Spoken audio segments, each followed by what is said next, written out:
और अपने अंतर में विराजमान परमात्मा का स्मरण कीजिएगा। यदर्चा भावेना प्रमुदित मनः दुर्इहा क्षणादासित स्वर्गी गुणगण समेता सुख निधि लभन्ते सद्भक्ता शिव सुख समाजं किमुतरा महावीर स्वामी नयन पथगामी भवतु मे महावीर स्वामी नयन पथगामी भवतु नः। जो मोह माया माने मत्सर मदन मर्दन वीर है जो विपुल विघ्नों बीच में निधान धारण धीर है जो तरण तारण भव निवारण भव जलधि के तीर है वे वंदनीय दिनेश तीर्थंकर स्वयं महावीर है वे वंदनीय दिनेश तीर्थंकर स्वयं महावीर है वे वंदनीय दिनेश तीर्थंकर स्वयं महावीर। बोले धर्म तीर्थ प्रवर्तन श्री आदिनाथ भगवान की परम शांति विधायक श्री साधनाथ भगवान की चैतन्य चमत्कारी प्रभु चिंतामणि से पार्श्वनाथ भगवान की बोले वर्तमान शासन नायक सन्मति नायक श्री महावीर भगवान की बोले उदार साधु माता की परम पूज्य गणाचार्य श्री 108 विराग सागर जी महाराज की परम पूज्य गणाचार्य श्री 108 विनिश्चय सागर जी महाराज की परम पूज्य श्री विज्ञान सागर जी महाराज की। मानव 10 लक्षण महापर्व की बिल्कुल बीच की बेला, आधे निकल गए आधे रह गए, बस जी और जल्दी से निकल जाए। आ रही है ना ये भावना, ये और जल्दी से निकले, चतुर्दशी खत्म, हमारा टूटना शुरू। अम्मा ओ अम्मा, यही भाव हो रहे मानव। अभी तक हमने 4 दिन से भावों के बारे में समझा। शुरुआत होते ही हमारा सबसे पहला नंबर आ गया क्रोध का। चलो भैया, सबको पता है कि क्रोध से धार्मिकता के साथ साथ लौकिकता में भी कितनी हानियां होती हैं। फिर आया नंबर मान का। ये तो कभी कभी दिखाई दे जाता है मान,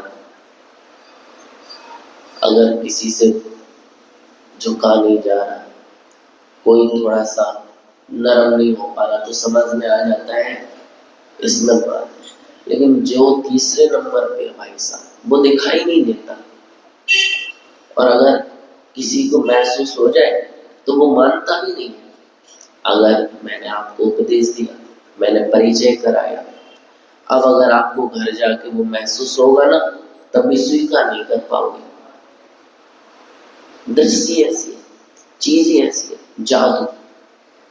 क्या है वो? मायाजाल, इंद्रजाल के समान होता है।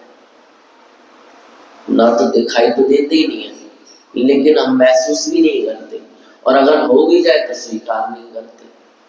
फिर भी आचार्य ने तो उसका भी नंबर लगा दिया भैया। फिर इसके बाद आया, किसका नंबर आया? या आज तो याद है, किसका नंबर आया? लोभ का। लोभ पाप को, हमने बाप का त्याग कर दिया, पाप के पिता का त्याग कर दिया, है ना। तो कल हमने वो भी समझ लिया। अब इसके बाद, अभी तक तो भावों की चर्चा कर रहे थे, अब आ गए महाराज किस पे? अब थोड़े से तुम्हारे आचरण पे भी तो दृष्टि डाल ले। अभी तक तो भावों के अंदर अंतरंग की बातें चल रही थी, गोपनीय गुप्त वाली। अब थोड़ी सी बहिरंग भी आ जाए, तुम्हारे चरित्र पे दर्शन कर लेते हैं, दृष्टि डाल लेते हैं। सर्वप्रथम उन्होंने तुम्हारी जवान पे लगाम लगा दी। क्या किया? सर्वप्रथम अंतरंग की जब बात चल रही थी तो महाराज ने दुखती नस को दबाया, और जब बहिरंग की बात आई तो महाराज ने दुखती नस को दबा दिया। उन्होंने कहा कि भाई जो ये जवान है ना, बड़ी अद्भुत चीज है। एक लौकिकता में बहुत सुंदर कहावत है, जी बढ़िया बड़वा बोली, कह गई सरग पाताल, आप कही भीतर गई जूती खावे कपाल। याद है आप लोगों को? गजब। प्रैक्टिकल तो नहीं हुआ, करना मत भैया, इंसल्ट फील होती है फिर बाद में। समझ में आई आपको ये भाषा? जो जीव है ना, जीवरिया, जीव बड़ी बावली, बहुत नादान समझ लो आप लोग, बहुत नादान है। और इतनी सी चीज पता कितना सब कुछ बखान करके चली गई।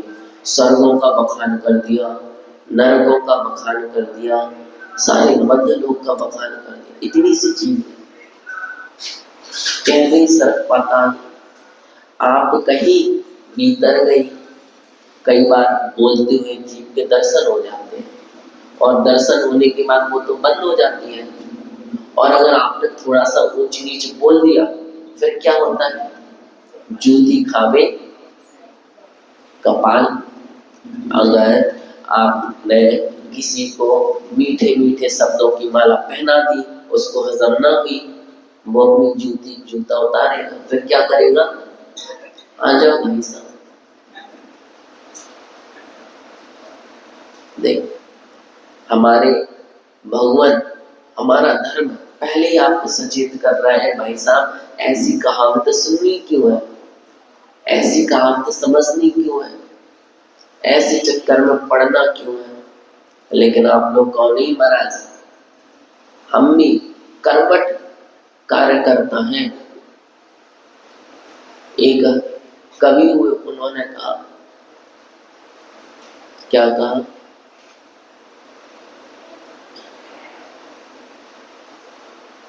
अरे कहा था, ऐसी वाणी बोली है मन का आपा खोए, औरत को शीतल करे। नहीं महाराज, जचा नहीं, उनसे गलती हो गई थी, उन्होंने इतना अच्छा दुआ लिखा। हम लोग कम है, हम लोगों को भी दुआ बनाना आता है, हम लोग भी बनाते हैं दुआ। कैसे बनाते हैं? ऐसी वाणी बोलिए, बोलो मत, जम के झगड़ा हो। बुद्धि है भैया, ऐसे नहीं कह रहे, बुद्धि का भी प्रयोग है। देखो इसमें, ऐसी वाणी बोलिए जम के झगड़ा होए, ऐसा से ना बोलिए जो हमसे तगड़ा हुए। भैया नहीं, हम लोग देखो, उन्होंने तो सिर्फ मतलब कि एक नैतिकता का ज्ञान दिया, हमने तो सारा ज्ञान दे दिया। बुद्धि का भी देखो कितना अच्छा प्रयोग है भाई, कोई दिक्कत नहीं, आप चले जाओगे, लेकिन जो आपकी मीठी वाणी है ना, सदैव यही रह जाएगी, सिर्फ यही रह जाएगी, और कुछ नहीं रहना आपका। लेकिन हम लोग बस चंद शब्दों में ना अपने सारे पुराने से पुराना रिश्ता, पुराने से पुराना संबंध, पुराने से पुराना व्यवहार, हमारा पूरा व्यक्तित्व चंद शब्दों में खत्म कर देते, चंद शब्दों में।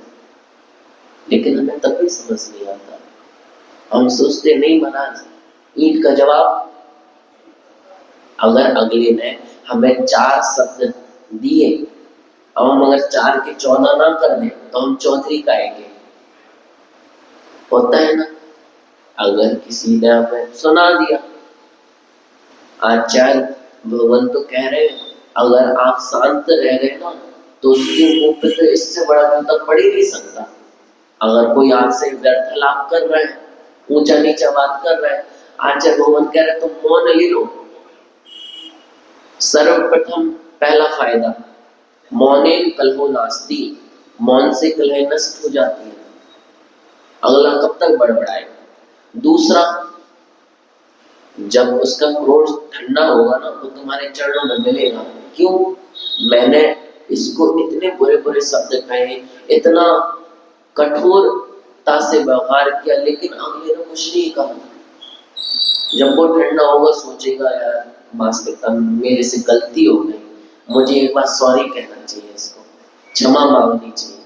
लेकिन नहीं, एक बोले को हम बेचारे पुरुष वाले महाराज श्री, हम लोग तो इसका पालन करते हैं, तब भी सुनने मिल जाती है। और अगर हम चुप रह गए तो डबल सुनने मिलती है। काहे? वैसे तो मुंह बहुत चलता है, अब ना चल रहा। क्यों? यही होता है ना भाइयों, बीजेपी के कार्यकर्ता आ गए। क्या होता है? अगर देवी जी चंद्रमुखी से सूरजमुखी और ज्वालामुखी में परिवर्तित हो जाए फिर क्या होता है बताओ? कह रहे गए महाराज अब है बहुत चंद्रमुखी को रूप है, घर जाके फिर से ज्वालामुखी का बनवा रहे। तो सिर्फ शब्द यह एक ऐसी चीज है जो हमारे आत्मा को शांति भी कर सकते हैं, शांति भी पहुंचा सकते हैं। और शब्द ही एक ऐसी चीज है जो हमारी शांत आत्मा को भड़का भी सकते हैं। अगर धार्मिक दृष्टि से देखा जाए, आपके शब्दों से किसी दूसरे व्यक्ति की कसाई तीव्र हो रही है, कसाई जागृत हो रही है, तो आपको पूरा असर हो रहा है। वो जितना पाप करेगा उतना ही असर आपको होगा। क्यों? निमित्त कौन बना था? आपके शब्द बने थे ना, निमित्त। आपने कुछ ऐसा शब्द बोला, अगला आदमी बिल्कुल शांति से बैठा हुआ था, लेकिन आपका शब्द सुनते ही उसकी कसाई जागृत हो गई, उसके क्रोध मान माया लोभ आदि कसाई जागृत हो गई। वो राग देश करने लगा, और राग देश करते करते करते करते उसने जितने पाप का भी आश्रय किया उतना ही आपके खाते में भी आ गया। लेकिन महाराज हम लोग इतना दिमाग लगाते हैं, हम तो जले में क्या करते हैं? नमक छिड़कते हैं, बस यही काम है। लेकिन भाइयों बहनों, आप सभी को समझना है उत्तम सत्य धर्म को। और हमारा ये तो अभी तक मैं जो बोला ये तो लौकिकता वाली बात है। अगर तुम वास्तविक धर्म में आ जाओ तो सत्य हर जगह सत्य सत्य दिखाई देगा। हर जगह आप चाहे कुछ भी करो, सो उठो बैठो जागो, कुछ भी करो, आप सत्य के बगैर रह ही नहीं सकते। लेकिन आज सबसे ज्यादा हम अनभिज्ञ हैं तो सत्य से। आप बताओ आप कौन हो? अभी क्या दो, मैं फलाना व्यक्ति, मैं ठिकाना व्यक्ति। सत्य है क्या ये? बोलो। ये तो भैया हमारे कर्मों की उपज है। वैसे तो हम कौन है? आत्मा। हम कौन है? शुद्ध चैतन्य स्वरूपी आत्मा है, अनंत ज्ञान सत्य है ये। लेकिन हम अभी असत्य में लिप्टे हुए हैं, और असत्य को लिप्टे हुए के साथ साथ उसको अपनाए हुए हैं, और सत्य को स्वीकार ही नहीं कर पा रहे हैं। मैं कह दूं आप पुरुष नहीं हो, मैं कह दूं आप माता बहने नहीं हो, आप लोग कहोगे महाराज जी कैसी बातें कर रहे हो? आप यही कहोगे महाराज जी क्या हो गया आपको, कैसी बातें कर रहे हो? लेकिन वास्तविकता है, जो सिद्ध अवस्था होती है वो भेद से अलग होती है, वो वेद के भेद से अलग होती है, निर्वेदी होते हैं भगवान। अगर मैं आपसे कह दूं निकम्मे, क्या होगा? महाराज जी कैसी बातें कर देते हो? आचार्य रविचंद्र सिद्धांत चक्रवर्ती देव सत्य कह रहे हैं। सिद्धों का स्वरूप बताते हुए निकम्मा अठगुण। क्या कह रहे हैं? निकम्मा अठगुण सिद्धों की परिभाषा बता रहे हैं। और उसमें कह रहे हैं कि सिद्ध भगवान कैसे हैं? निकम्मे। कैसे हैं? उनके पास कोई भी कर्म नहीं है, वो कुछ भी कार्य नहीं करते। आत्मस्थ, आत्मा में मस्त। आत्मस्थ जो अपनी आत्मा में स्थित हो उससे आत्मस्थ कहते हैं। और अपनी भाषा में कह दो जो अपनी आत्मा में मस्त है, उसको दुनियादारी से कुछ मतलब ही नहीं है, सब कुछ जान रहे देख रहे हैं। सत्य तो ये है। अब अगर आप लोग यहाँ पे बैठे और बैठने के साथ साथ आपके सामने कोई व्यक्ति आए, ज्ञान न हो उसको, और वो विपरीत दर्शन विधि करे, उल्टी सीधी, क्या करोगे आप लोग? क्या करोगे? मुफ्त का ज्ञान बांटने लग जाओगे। महाराज जी एक्स्ट्रा धरा है हमारे पास, हम दूसरों को बांट देते हैं। लेकिन आप देखो, जो सिद्ध भगवान है, जितने सिद्ध बने, सबने समोत्तरण में उपदेश दिया और उनका उपदेश आज भी हमारे पास है। एग्जाम्पल ले लो महावीर भगवान का। महावीर भगवान ने अपने समोत्तरण में बहुत अच्छा दिव्य उपदेश दिया, हमें बहुत अच्छा रास्ता दिखाया, मार्ग दिखाया। और उसी मार्ग को आचार्य भगवानों ने ग्रंथों के रूप में लिपिबद्ध किया, उसी का हम ही लोगों ने स्वाध्याय किया और हम लोगों ने आप तक पहुंचाया। अब ऊपर बैठे महावीर भगवान का जीव देख रहा है कि ये मेरा उपदेश तुम लोगों ने सुन लिया, अब सुनने के बाद भी तुम लोग उस पर चल नहीं रहे, अमल नहीं कर रहे। बिल्कुल सेम स्थिति आपकी भी उनकी भी। आपने देखा कि अगला भाई अच्छे से दर्शन नहीं कर रहा, उन्होंने भी देखा कि ये सारे लोगों को मेरा दिव्य उपदेश मिल गया, तब भी ये लोग उसका पालन नहीं कर रहे। दोनों की स्थिति सेम है। प्रतिक्रिया कौन व्यक्त करेगा? प्रतिक्रिया कौन व्यक्त करेगा? हमें सत्य को स्वीकार नहीं किया ना हमने, इसलिए हम लोग प्रतिक्रिया व्यक्त करेंगे। सिद्ध भगवान ने सत्य को स्वीकार कर लिया कि मैं अपनी आत्मा का सुधार कर सकता हूँ, पर का सुधार नहीं कर सकता। किंचित मात्र भी पर को नहीं सुधार सकता, अपनी आत्मा को सुधार सकता हूँ। उन्होंने अपनी आत्मा में सुधार किया, पहुंच गए सिद्धांत में, लेकिन हम लोग पढ़ने लगे। ये सबसे बड़ा सत्य है, सबसे बड़ा सत्य। अगर मैं कह दूं, आप लोग कहते हो कि भैया वो घर चला रहे हैं, क्यों भाई? आप लोग क्या कर रहे हो? घर चला रहे। मैं कह दूं बिल्कुल असत्य है, तुम्हारी क्षमता ही नहीं है घर चलाने की। आप कह दो अच्छा महाराज, अभी 4 दिन नहीं जाएंगे, घर है, सारे आपके पास आ जाएंगे। लेकिन वास्तविकता में सत्य यही है, आप लोग पर द्रव्य में कुछ कर ही नहीं सकते। एक द्रव्य दूसरे द्रव्य में कुछ भी हस्तक्षेप कर ही नहीं सकता। ये सिद्धांत है, ये नियत है, अखंड नियत, कभी भी टूट नहीं सकता। लेकिन हम लोग इस सत्य को भूल ही गए और टोटली क्या कर रहे हैं? असत्य पर श्रद्धा। मैं हूं, जब तो ये पल पुस रहे हैं। देखो आज मैंने खून पसीने से पैसा कमाया और अपने बच्चे को, अपनी बच्ची को काबिल बनाया, और देखो आज कितनी अच्छी जॉब कर रही है, कितना अच्छा पद पे पहुंच गया मेरा बच्चा। ये क्या है? मिथ्याभिमान, असत्य। क्या है? लेकिन नहीं, स्वीकार है ही नहीं है। अगर मैं खाना ना बनाऊं तो भटकते फिरेंगे। ना बनाओ, ना बनाओ खाना, ना बनाओ, कौन सा एहसान कर दे तो हम भी देख लेंगे। भाइयों बहनों, समझना हर पल पल में सत्य है। आप कोई भी कार्य करो, चाहे सही कार्य हो चाहे गलत कार्य हो, आपका दिल आपको पहले इंगित करता है कि ऐसा मत करो, ये सही नहीं है। आप लोग अगर बिल्कुल शांति से सुनो ना, कुछ गलत कार्य करोगे और उसका फल मिलने से पहले आपका मन आपको संकेत कर देगा, जागृत कर देगा, सचेत कर देगा कि भाई ये गलत कर रहे हो और इसका नतीजा क्या मिलेगा तुम्हें। आप बोलो किसी को, झूठ बोलो, आपने देखा कुछ है और अगले को बता कुछ रहे हो, और फिर बोलने के बाद आंख बंद करके सुनो अपने मन की आवाज,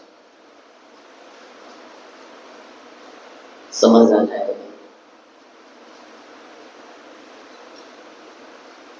आपको समझ आ जाएगा कि अगले ने तो कुछ भी नहीं कहा, वो तो मेरी बातों में आके चल दिया, लेकिन मेरा दिल है ना अब भी तड़प रहा है। क्या हो रहा है? क्योंकि उसे पता है कि तुम्हारा जो किंचित कर्म है ना मुझे कितना कष्ट देगा, आत्मा को कितना कष्ट देगा, उसको पता है, इसलिए वो तड़प रहा है आपके गलत व्यवहार करने के बाद में। लेकिन हम तो महाराज जी बड़े मजबूत हैं, हमें कुछ उसकी आवाज ही सुनाई नहीं देती। लेकिन मैं आपको एक चीज बता के जा रहा हूँ, कोई भी गलत काम करो ना, मैं नहीं रोकता, क्योंकि मुझे तीर्थंकर महावीर की वाणी पे विश्वास है। भैया अपना लोटा छानो, का तीर्थंकर महावीर ने क्या सिखाया? अपना लोटा छानो।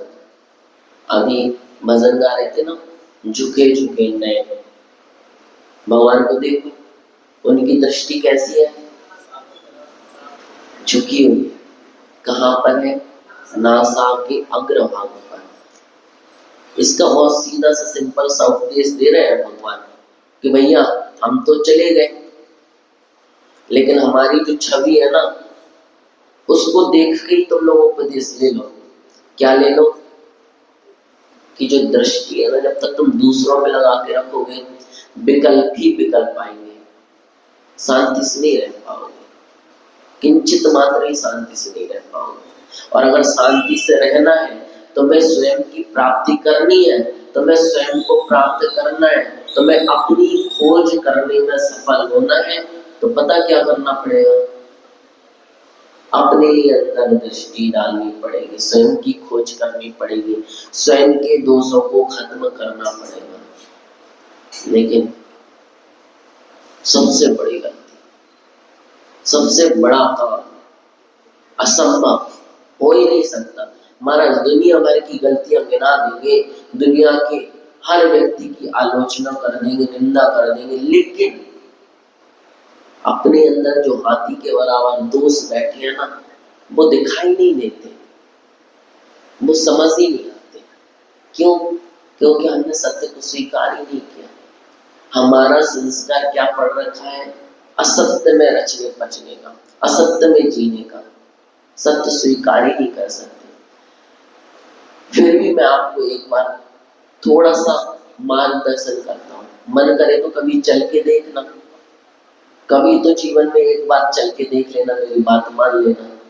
जब भी तुम कोई गलत काम करने जाओ ना, असत्य करने जाओ, अनैतिक करने जाओ, एक बार आंख बंद करना, मन की बात सुनना। क्या बोला मैं? फिर जो मर्जी आए करना, मैं नहीं रोकता, मैं बिल्कुल भी नहीं रोकता। क्योंकि अगर सैद्धांतिक रूप से भी देखूं तो भी एक तरफ दूसरे तरफ मैं कुछ नहीं कर सकता। तीर्थंकर महावीर की बात मान लो व्यवहार रूप से भी, तो भैया हमें अपना भला करना है, हम दूसरे का ठेका नहीं ले सकते, लेकिन अपनी बात कह तो सकते हैं। आपकी बात जब भी अगर आपकी लड़ाई हो, आपका मन जवाब देने का हो, 1 मिनट रुकना, अपने मन की आवाज सुनना, फिर जवाब देना। अगर आपको किसी के साथ बुरा बर्ताव करने का मन हो, 1 सेकंड के लिए रुकना, अपने मन की बात सुनना, फिर जो मन में आए करना। मैं नहीं रुक रहा, मुझे क्या है, तुम्हारे कर्म तुम्हारे साथ, मेरे कर्म मेरे साथ। तुम अच्छा करोगे, अच्छा फल तुम्हें प्राप्त होगा, मैं अच्छा करूंगा, मुझे होगा, जो बुरा करेगा बुरा फल भी उसको प्राप्त होगा। आप लोग तो करते ही नहीं बुरा, है ना। लेकिन जो भी करता होगा भाई और बहन, समझना है सत्य हर जगह विद्यमान है, हर जगह सत्य विद्यमान है। और यदि हम सत्य को स्वीकार नहीं करेंगे ना तो क्या होगा, आपदा आएगी हमारे साथ। एक दो नहीं, थोक में आएंगे आपदा। खरगोश को जानते हो आप? खरगोश को, बड़ा मासूम सा दिखने वाला एक छोटा सा जंतु है, जीव है।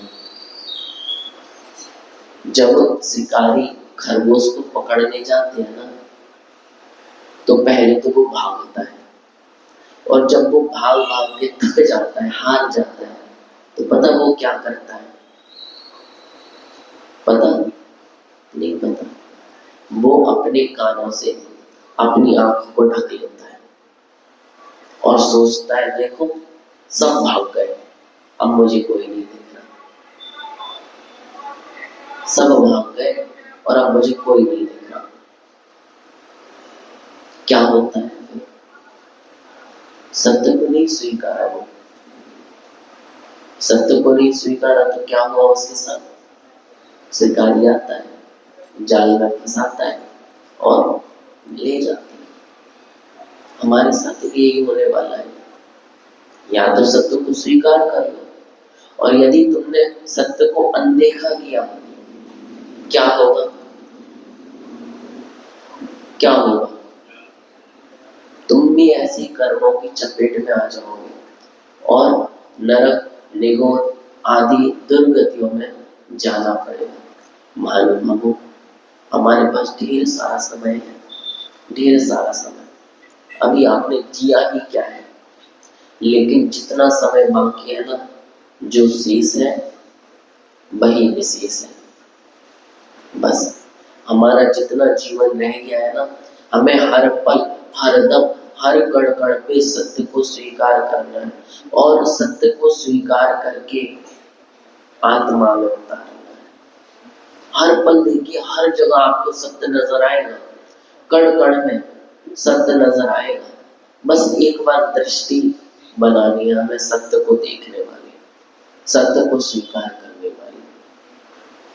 महानुभावों, प्रयास कीजिए इस अखंड सत्य को अपनी अखंड आत्मा में उतारने का।